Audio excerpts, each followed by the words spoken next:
how do we optimize GLP-1 function? So now that we know that we have suboptimal function in some form, we want to work on the optimization. So I've created a very simple program that occurs in 4 phases just to help you. The first phase is always going to be about optimizing digestion and hydration. That's because you are not what you eat. You're what you digest and absorb. And hydration is not just about drinking water. It's actually about absorbing water and absorbing nutrients into cells that are going to help your body run better. So we need to make sure that we have optimally functioning digestion and hydration. The second phase is all about better nutrition. Better, not perfect. This isn't about the one food, or it isn't about just the timing when you eat. It's about 4 pillars: quantity, how much you eat, how often you eat, and yes, that caloric window, so your timing. And then we're also looking at balance, the balance of carbohydrates, proteins, fats, as well as the balance of different types of fibers or different fruits and vegetables, different antioxidants. Balance is super important. And then finally, when we think about it, the quality is going to matter.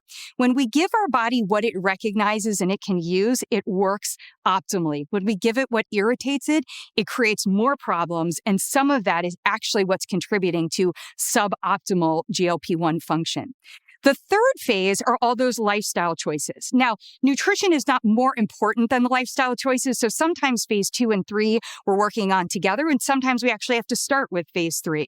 But here we're talking about your breathing, your stress, and I'm not going to tell you just not to stress. I'm going to help you to identify where you're experiencing elevated stress, and when it's not better, how can we actually reduce that?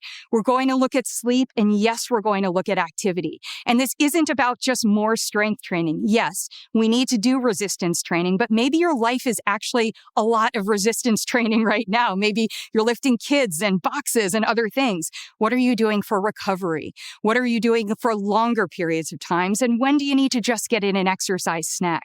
And then the final phase are what I call your optimizers, your weight health optimizers.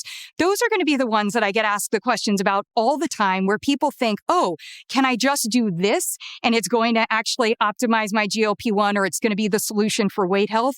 And they're also the ones that are marketed that way. I'm talking about supplements, things like berberine or probiotics, or, a particular strain of something, or, do I need more vitamin A? And what about this B2? And then also things like medication. Should I use semaglutide, tirzepatide, Ozempic, Wegovy? We've heard all about them. What about metformin? What about a statin? And then we also have questions about cold plunging. And should we also do things like the sauna? Or, what about, should I wear a weighted vest when I'm going out for a walk? And the answer is maybe. Phase 4 is about understanding where you can get the biggest bang for your buck to help optimize. That's the GLP-1 optimizing piece, but it requires phases 1, 2, and 3 to be aligned with the better choices for your body as well. So that's how we do the 4-phased approach. And if you'd like our help, we're excited to be able to do this with you.